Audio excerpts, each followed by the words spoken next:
Next to manifest is the Honorable Congressman Eming Pascual from the 4th District of Nueva Ecija. Thank you, Madam Chair. Tayong lahat sa kumiting ito, hindi lang dito, buong Pilipinas, lahat tayo ang gusto lumabas ang katotohanan. But we must also be mindful of our role. Hindi po ito trial. This is not Senate. Our role is limited. Just to determine the probable cause. Kung mayroon tayong sapat na ebidensya, ma-establish sa kumiting ito, hindi natin kailangan ng iba pang ebidensya. Hindi tayo magsasabi kung guilty o hindi ang Vice President. Pag mayroon tayong naipon na matitibay na ebidensya, testimonya ng mga tao, public records, dali natin sa Senado.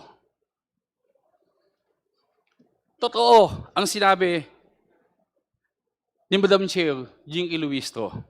Ang kahon ang magbibigay ng linaw sa lahat.